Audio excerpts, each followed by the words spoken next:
आज तक रेडियो सुनता है सारा जहां। फार्मेसियों के साथ साथ पिछले कुछ सालों में कई तरह की दवाएं और डाइटरी सप्लीमेंट्स सुपरमार्केट्स और हेल्थ फूड शॉप्स में भी मिलने लगे हैं। ये चीज़ें न्यूट्रास्यूटिकल्स के अंतर्गत आती हैं। तो ये न्यूट्रास्यूटिकल्स क्या है? फार्मास्यूटिकल्स से ये टर्म कैसे अलग है? इसके अंतर्गत जो दवाएं आती हैं वो किन रोगों में स्वास्थ्य लाभ दे सकती हैं? इसी पर है आज का हेलो डॉक्टर। Hello doctor.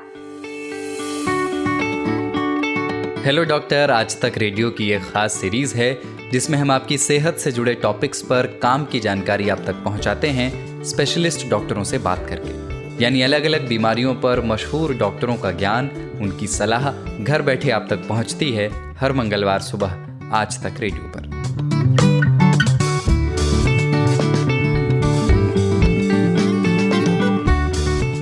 1989 में बीमारी की रोकथाम और उपचार में कुछ खास दवाओं के लिए एक शब्द सामने आया, न्यूट्रास्यूटिकल्स। अमेरिका में foundation for innovation in medicine के फाउंडर और chairman doctor Stephen De Felice ने यह टर्म पहली बार इस्तेमाल की थी। इसके अंतर्गत वे दवाएं आती हैं जो हमारे भोजन से ही ली गई हैं, यानी उन्हीं का हिस्सा है। इन्हें medical food, designer food, phytochemicals, functional food और न्यूट्रिशनल सप्लीमेंट्स कहा गया है।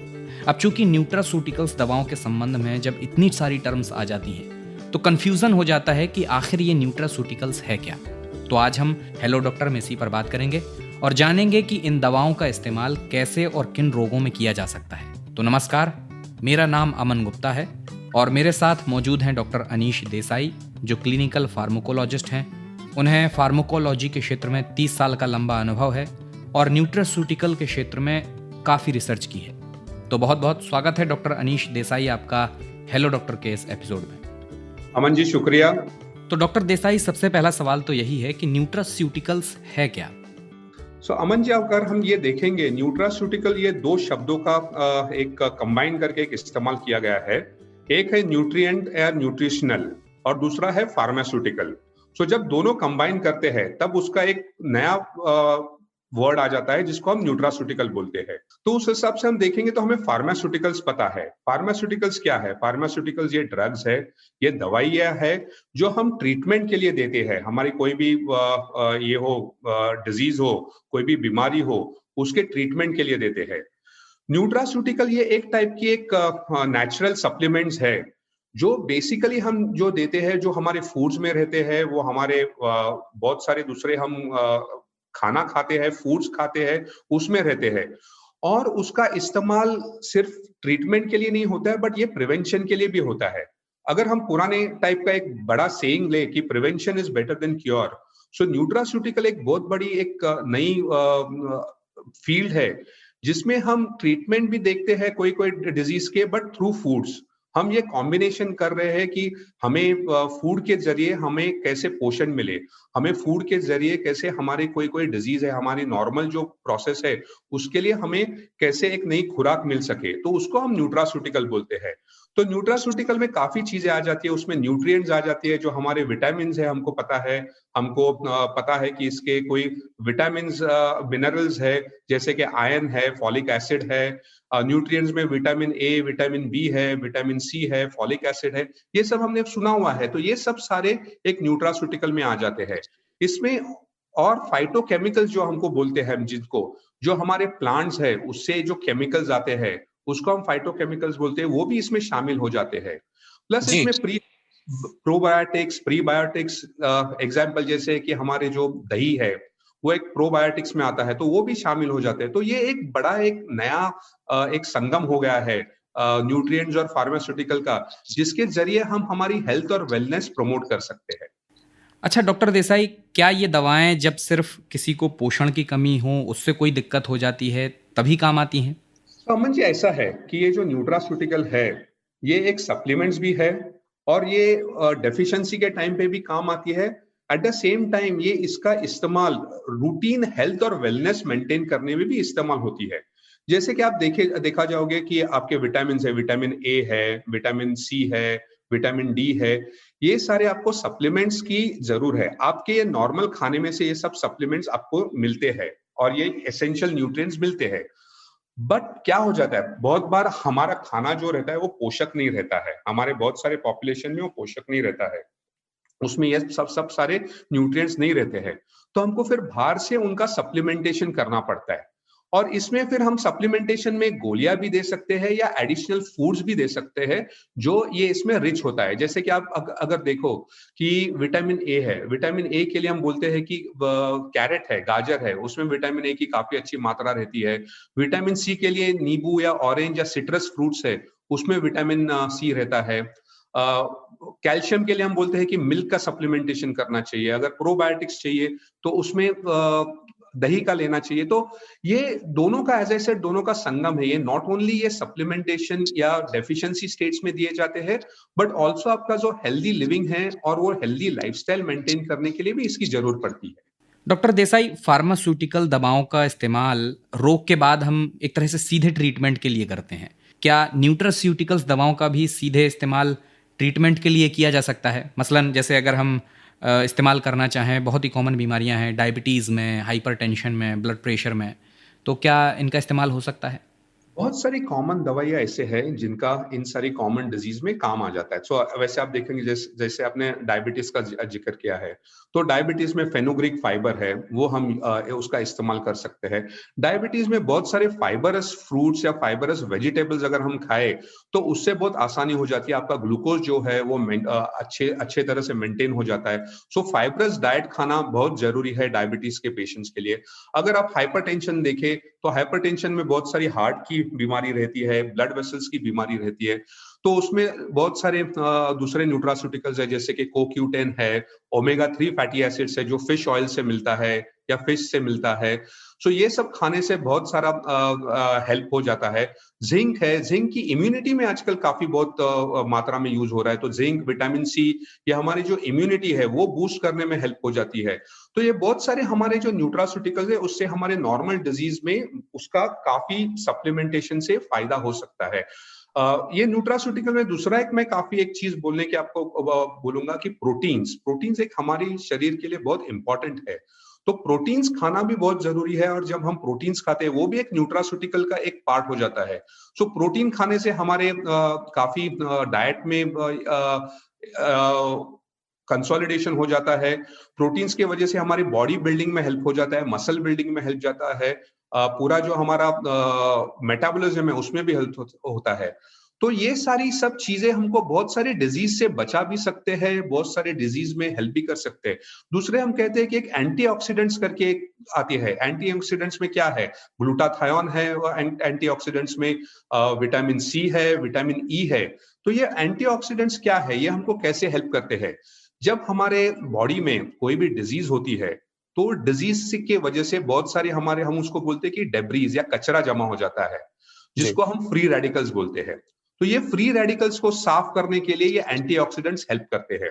ये बहुत सारे इन्फ्लेमेटरी मीडिएटर्स होते हैं। ये जो इन्फ्लेमेशन होता है, ये सारी हमारी बॉडी की जो इम्यून सिस्टम है, जब हमारी डिजीज के साथ एक जंग होती है, बैक्टीरिया को मारने की कोशिश करते हैं, जैसे आज की तारीख में हम देखें कि कोविड का वायरस हमारे बॉडी पे अफेक्ट कर रहा है, तभी हमारी इम्यून सिस्टम की बहुत बात हो रही है। तो ये इम्यून सिस्टम वो वायरस के साथ एक जंग करता है, और वो जंग में ये सारे जो सप्लीमेंट्स है, न्यूट्रास्यूटिकल है, ये हेल्प करते हैं। जैसे कि ग्लूटाथायोन है, विटामिन सी है, ई है, जिंक है, बहुत सारे इसमें प्रोबायोटिक्स भी आते हैं। ये सारी चीजें हमको इस सब काफी बीमारियों में मदद करते हैं, और इनका सप्लीमेंटेशन बहुत जरूरी है।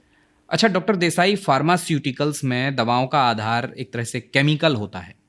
क्या न्यूट्रास्यूटिकल्स दवाओं का आधार फूड्स के अलावा भी कुछ और होता है? कैसे इन्हें बनाने के लिए जो ज़रूरी सप्लीमेंट्स होते हैं उन्हें एक्सट्रैक्ट किया जाता है?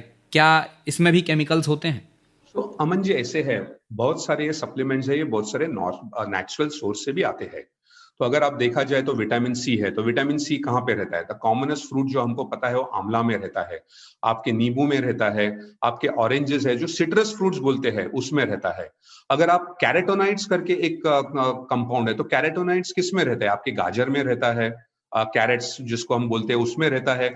लाइकोपीन करके एक है जिसकी बहुत जरूरत पड़ती है, तो लाइकोपीन किस में रहता है? लाइकोपीन आपके टमाटर में रहता है। तो ये बहुत सारी चीजें आपके नॉर्मल जो आप खाना खाते हो उसमें रहता है। अगर आप देखें तो ओमेगा 3 फैटी एसिड जिसकी बहुत बड़ी बात होती है, तो ओमेगा 3 फैटी एसिड किस में मिलता है? आपको ओमेगा 3 फैटी एसिड्स आपके फिश ऑयल्स में मिलेगा। प्रोटीन्स है, प्रोटीन्स आपको किस में मिलता है कि नॉन वेजिटेरियन के लिए आपके मीट में मिलेगा, वेजिटेरियंस के लिए आपका टोफू है उसमें मिल जाता है प्रोटीन्स, आपके सीरियल्स है, पल्सेस है उसमें प्रोटीन्स के काफी हाई अमाउंट रहते हैं। तो आपका जो नेचुरल सोर्स रहता है उसमें से ये काफी बार न्यूट्रास्यूटिकल्स एक्सट्रैक्ट किए जाते हैं। उसके लिए हम फाइटोन्यूट्रिएंट्स भी बोलते हैं। आपके बहुत सारे प्लांट्स रहते हैं। अभी एक एग्जांपल देना है तो आपका करक्यूमिन है। करक्यूमिन क्या है? ये टर्मरिक, हल्दी से निकाला जाता है। ग्रीन टी है, ग्रीन टी एक्सट्रैक्ट भी आपके ग्रीन टी से और काफी चीजों से निकाले जाते हैं।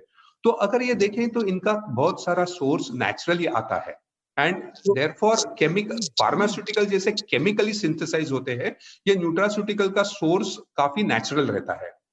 तो डॉक्टर देसाई, जब इसका सोर्स नेचुरल है, पेड़ पौधों से ये आता है, फूड्स से आता है, तो एक सवाल ये भी बनता है कि आयुर्वेद से कैसे अलग है?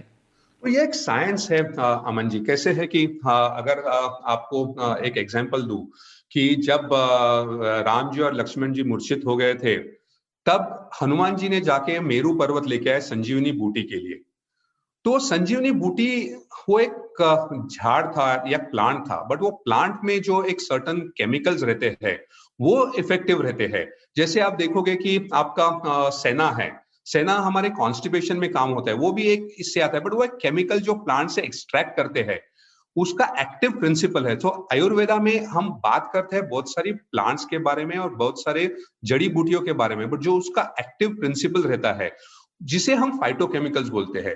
तो आयुर्वेदा में भी जो बात करते हैं वो फाइटोकेमिकल्स की बात करते हैं। आप जब हल्दी की बात करते हो तो हल्दी में एक्टिव प्रिंसिपल क्या है? करक्यूमिन है। तो उसका साइंस समझना बहुत जरूरी है अमन जी। ये बहुत सारी चीजें हम जब बात करते हैं कि अभी आप देख लीजिए सिनेमन में डायबिटीज की प्रिवेंट करने की बहुत सारी क्षमता है। सिनेमन वो अब हमारी दालचीनी है। सो ये बहुत सारी चीजें जो है वो हमारे नेचुरल फूड्स में है। आप सही बात कर रहे हो, ये हर्बल्स में है, ये प्लांट प्रोडक्ट्स में है, बट उसका एक्टिव प्रिंसिपल क्या है? ऐसे है कि वो जो एक्टिव प्रिंसिपल है वो बहुत टाइम पे सिर्फ कोई प्लांट के एक पार्ट में रहता है। जैसे कि आप देखोगे कि रूट्स में रहता है, कोई कोई इसमें कोई कोई इसका ब्रांचेस में रहता है या बार्क में रहता है। तो वो जानना बहुत जरूरी रहता है कि वो कौन सा प्लांट है, वो प्लांट कौन से कंडीशन में ग्रो किया गया है। सो ये सारी बहुत चीजें इंपॉर्टेंट रहती है जहां पे आयुर्वेदा एक प्रोग्रेस कर जाता है। It goes into a modern science जिसको हम एविडेंस बेस्ड साइंस बोलते हैं, जिसमें आपको एक उसकी इफेक्ट कैसे हो रहा है, कौन से बॉडी के सिस्टम पे कैसे इफेक्ट हो रहा है, कौन सा बॉडी का इम्यूनिटी पे कैसे इफेक्ट हो रहा है, जिसको हम फार्माकोलॉजी बोलते हैं, उसका एक अध्ययन करना बहुत जरूरी है। और वही चीज एक चेंज हो जाती है जब हम न्यूट्रास्यूटिकल की बात करते हैं कि हम हर्बल में से, हम आयुर्वेदा में से, हम प्लांट प्रोडक्ट में से एक्टिव एक्सट्रैक्ट जो रहता है वो निकालते हैं, उसका हम स्टडी करते हैं कि बॉडी के फंक्शन पे कैसा होता है, जिसको हम बोलते हैं फार्माकोलॉजी स्टडी करते हैं। जिसका हम देखते हैं कि अगर आपका बॉडी का ब्लड प्रेशर कम हो रहा है तो कैसे हो रहा है, अगर आपका ब्लड ग्लूकोज या ब्लड शुगर कंट्रोल हो रहा है तो कैसे हो रहा है, वो मैकेनिज्म ऑफ एक्शन हम स्टडी करते हैं। दूसरा, हम इनकी स्टडीज हमारे पेशेंट्स पे करते हैं और देखते हैं कि पेशेंट की अगर 100 पेशेंट्स को हमने ये दे दिया तो उनकी इफेक्ट कैसा है, उसका सेफ्टी क्या है। तो यही वो प्रोग्रेस है जो न्यूट्रास्यूटिकल में एक हो रहा है और अभी एक फाइटोकेमिकल्स में हो रहा है कि एक एविडेंस बेस हो रहा है, एक क्लिनिकल स्टडीज हो रहे हैं, जिससे हम हमारे पेशेंट्स को बोल सके कि इसका आपका ये कैसे आपको मदद करेंगे, आपके हेल्थ और वेलनेस में कैसे इफेक्ट करेगा। अच्छा डॉक्टर देसाई, क्या न्यूट्रास्यूटिकल्स दवाओं का कोई साइड इफेक्ट भी होता है? सो अमन जी, मैं एक स्टेटमेंट आपको करूंगा, इंग्लिश में करूंगा और उसका हिंदी में मैं एक अनुवाद करूंगा कि anything under the sun including the sun if not taken in proper quantity और in proper direction can be harmful. तो मैं क्या बोल रहा हूं कि आप जो भी सूरज के नीचे जो भी चीजें हैं इंक्लूडिंग सूरज, अगर आप बराबर से नहीं उसका इस्तेमाल करोगे तो आपको वो हानिकारक हो सकता है। लोग बोलते हैं कि सनलाइट की बहुत जरूरी है, अगर आप सनलाइट में रहोगे तो आपका विटामिन डी तैयार होता है। बगैर आपने ज्यादा सनलाइट लिया तो आपको सनबर्न होगा। वैसे न्यूट्रास्यूटिकल्स का भी वही है कि ये न्यूट्रास्यूटिकल्स आपको पहले जानना पड़ेगा कि वो कौन से सोर्स से आया हुआ है, उसका सोर्स क्या है, उसका प्यूरिटी क्या है। दूसरा, उसका अप्रूवल कैसे हुआ है, क्योंकि आज भी न्यूट्रास्यूटिकल के लिए अप्रूवल के लिए बॉडी है which is called as FSSAI। So ये FSSAI का अप्रूवल है कि नहीं ये न्यूट्रास्यूटिकल को, क्योंकि आज की तारीख में क्या हो रहा है कि ये आम न्यूट्रास्यूटिकल आपके बहुत सारे ई कॉमर्स पे बिक रहे हैं, विदाउट प्रिस्क्रिप्शन बिक रहे हैं, उसका आपको प्यूरिटी पता नहीं है, वो कैसे बनाया गया है आपको पता नहीं है। तो ये एक जरूरी इंपॉर्टेंट पार्ट है कि उसका सोर्स कैसे है, इसका अप्रूवल है कि नहीं रेगुलेटरी एजेंसी से। दूसरा, फिर जानना जरूरी है कि आप बराबर सही मात्रा में ले रहे हैं कि नहीं, क्योंकि एक रेगुलेटरी बॉडीज ने, WHO ने, सबने एक बोला है कि RDA रहता है, रेकमेंडेड डेली अलाउंस। तो आप उस हिसाब से लेते हैं कि नहीं। जैसे कि अगर मैं प्रोटीन का बोलूं आपको, तो प्रोटीन रिक्वायरमेंट इज 1 ग्राम पर kg body weight for adult. तो आपको अगर 70 kg का एक इंसान है तो उसको अराउंड 70 ग्राम्स प्रोटीन जाने चाहिए। वैसे बाकी जो है विटामिन A है, विटामिन E है, जिंक है, उसके सबके RDAs है। तो उस हिसाब से उस या आयरन है, उसकी सही मात्रा में ये आपके बॉडी में जाना जरूर है। तो आप अगर उसका एक्सेस में लेंगे तो उसकी कोई इसमें प्रॉब्लम हो सकती है। दूसरा, ये भी जानना जरूरी है कि अगर आप कोई दूसरी दवाई ले रहे हो तो उसके साथ उसका क्या इंटरेक्शन है। तो मेरी ऑलवेज सलाह रहती है कि आप जो भी न्यूट्रास्यूटिकल लो वो आप आपके फिजिशियन के कंसल्टेशन में लो। ऐसे कुछ मिल रहा है आपको ई कॉमर्स साइट पे, कोई ऑफर मिल रहा है इसलिए आप उठा के मत ले लो। आप आपके फिजिशियन से बात करो। आप कोई नॉलेजेबल है, हमारे काफी डायटिशियंस और न्यूट्रिशनिस्ट है या फिजिशियंस है जिनको ये न्यूट्रास्यूटिकल के बारे में बहुत स्टडी, हमने खुद ये न्यूट्रास्यूटिकल के बारे में बहुत स्टडी की है। तो उनसे आप जानकारी लेके आप ये लो। आप सेल्फ ये मत करो, सेल्फ एडमिनिस्ट्रेशन मत करो, क्योंकि आपको जानना ये जरूरी है कि ये सही है या नहीं है। बिल्कुल। तो आप लोग भी चिकित्सकीय सलाह के बिना ये दवाएं मत लीजिए, कहीं ये सोचने लगें कि ये तो हर्बल चीज़ों के न्यूट्रिएंट्स से बनी हैं। आजकल ई कॉमर्स वेबसाइट्स पर आसानी से मिल भी जाती हैं, जैसा डॉक्टर देसाई ने भी बताया। तो डॉक्टर, अगला सवाल लेते हैं, और अगला सवाल यही है कि इसका मार्केट आप कैसे देखते हैं आगे? तो न्यूट्रास्यूटिकल अगर आप देखोगे तो काफी अच्छी ग्रोथ हो रही है। इनफैक्ट अगर आप ये लास्ट 1 साल देखेंगे तो न्यूट्रास्यूटिकल का काफी अवेयरनेस बढ़ गया है। लोग इम्यूनिटी के बारे में बात कर रहे हैं और इम्यूनिटी के लिए बहुत सारी न्यूट्रास्यूटिकल की बात हो रही है। सो जिंक है, विटामिन C है, विटामिन E है, ग्लूटाथायोन है, ये सारी न्यूट्रास्यूटिकल की काफी बातें हो रही है आज की तारीख में। अगर आप देखोगे, मैंने न्यूट्रास्यूटिकल के बारे में काफी अध्ययन किया हुआ है और न्यूट्रास्यूटिकल आपके हर कोई डिजीज के लिए इफेक्ट हो सकता है अगर आप सही उसका इस्तेमाल करो। अगर आपका सही उसमें रिसर्च हो तो आप डायबिटीज की बात कर रहे हैं तो डायबिटीज में हेल्प हो सकता है। जॉइंट हेल्थ है जिसमें आपका आर्थराइटिस है, आर्थराइटिस में आपके जो मॉडर्न दवाइयां है वो काफी उसका साइड इफेक्ट्स रहता है, तो वो साइड इफेक्ट्स कम करने में न्यूट्रास्यूटिकल्स काफी हेल्प कर सकते हैं जॉइंट हेल्थ में। फिर आप देखोगे कि अगर आपका हार्ट है, कार्डियोवैस्कुलर हेल्थ है, उसमें भी कोक्यूटेन जैसी दवाइयां है जो उसकी आप हेल्प हो सकती है। मेंटल हेल्थ में मैंने रिसेंटली एक आर्टिकल मेरा पब्लिश हुआ है, तो मेंटल हेल्थ में भी काफी उसका इस्तेमाल हो सकता है। आपका एंजाइटी, स्ट्रेस, डिप्रेशन में वो आपको हेल्प कर सकते हैं। आपका स्किन हेल्थ में वह काफी इस्तेमाल होता है, विटामिन C का, ग्लूटाथायोन का, विटामिन E का भी स्किन हेल्थ में काफी इस्तेमाल हो जाता है। तो इस तरह से आप देखेंगे तो आपकी काफी डिजीज और हेल्थ और वेलनेस में इसका इस्तेमाल हो रहा है। प्रोटीन्स जो है, प्रोटीन पाउडर्स हमारे बॉडी बिल्डर्स और मसल बिल्डर्स ले रहे हैं। ओमेगा 3 फैटी एसिड्स है, उसका काफी डिजीज में है इस्तेमाल हो रहा है। तो उस हिसाब से आज की तारीख में इसमें काफी अध्ययन हो रहा है। अच्छा डॉक्टर देसाई, भारत में इसका क्या भविष्य है? तो न्यूट्रास्यूटिकल का भारत में भविष्य बहुत ही अच्छा है। इसमें काफी कंपनियां आ रही है, बट इसमें चैलेंजेस 2-3 है जो मैंने आपको पहले बोली।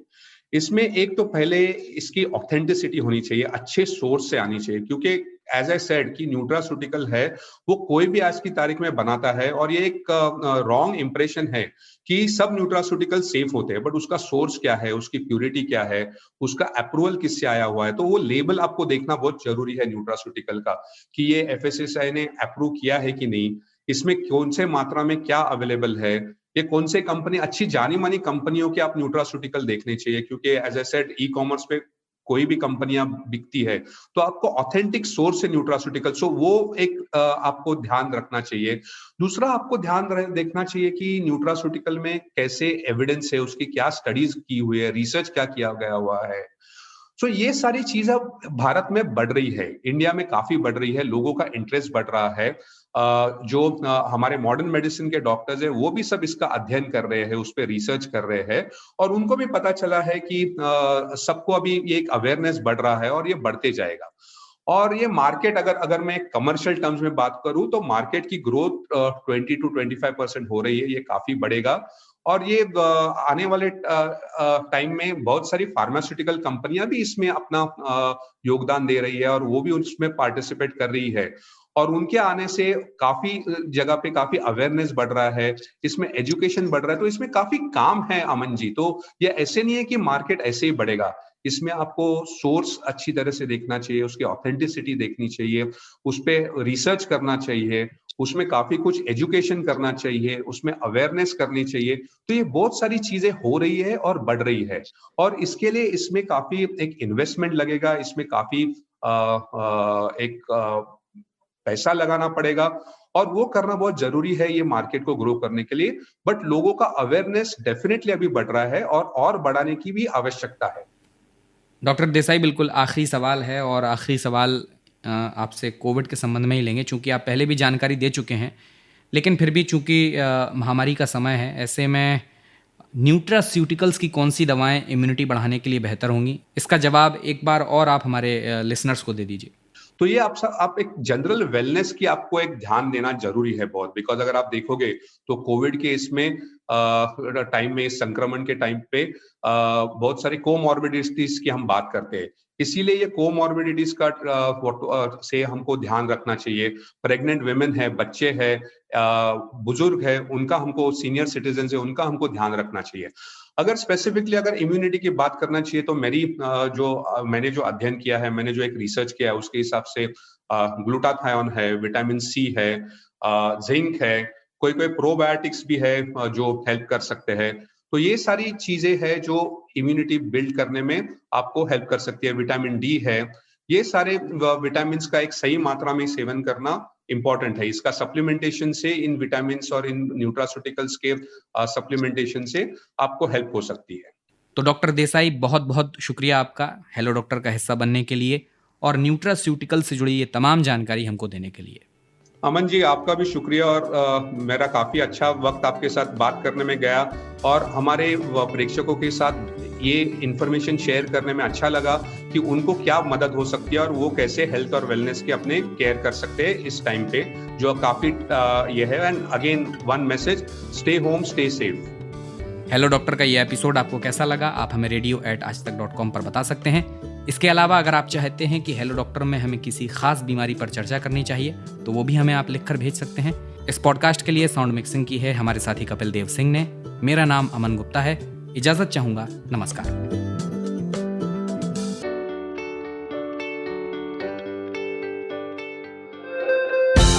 दिन भर की हलचल के बाद जब शाम ढल जाए तो चले आइए आज तक रेडियो पर। खबरों के सबसे अहम पड़ाव तक ले चलेंगे आपको, तसल्ली से बताएंगे कि दिन में हुआ क्या, और जो हुआ उसका मतलब आपके लिए क्या था। फील्ड पर रहने वाले रिपोर्टरों की फौज है हमारे पास, एक्सपर्ट्स का जखीरा है। ये सब होते हैं इस डेली न्यूज़ एनालिसिस पॉडकास्ट में, जिसका नाम है दिन भर, सोमवार से शुक्रवार हर शाम आज तक रेडियो पर।